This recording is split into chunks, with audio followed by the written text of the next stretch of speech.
আসসালামু আলাইকুম ভিউয়ার্স, আজকে আপনাদের জন্য আরও একটা নতুন ভিডিও নিয়ে আসছি। আজকের ভিডিওটা হচ্ছে আমরা কিভাবে সপ্তাহের দিন বলবো, সপ্তাহের 7 দিন কিভাবে আরবিতে বলবো। সো প্রথম হচ্ছে ইয়াউমুল সাবত, অর্থ হচ্ছে শনিবার। আর আপনি লোকালি যেগুলো বলতে পারবেন সাবত, আলিয়ম সাবত শনিবার। ইয়াউমুল আহাদ অর্থ হচ্ছে রবিবার।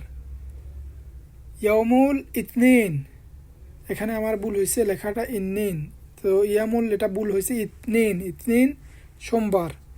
ইয়াউমুল সালাতা অর্থ হচ্ছে মঙ্গলবার। ইয়াউমুল আরবা অর্থ বুধবার। ইয়াউমুল খামিস অর্থ বৃহস্পতিবার। ইয়াউমুল জুমাহ অর্থ শুক্রবার। যারা আমার চ্যানেল নতুন, এখনও আমার চ্যানেলটি সাবস্ক্রাইব করেননি, তাদেরকে বলবো আমার চ্যানেলটি সাবস্ক্রাইব করে পাশে থাকবেন এবং কি বেল আইকনটি ক্লিক করে দিবেন। সবাইকে ধন্যবাদ।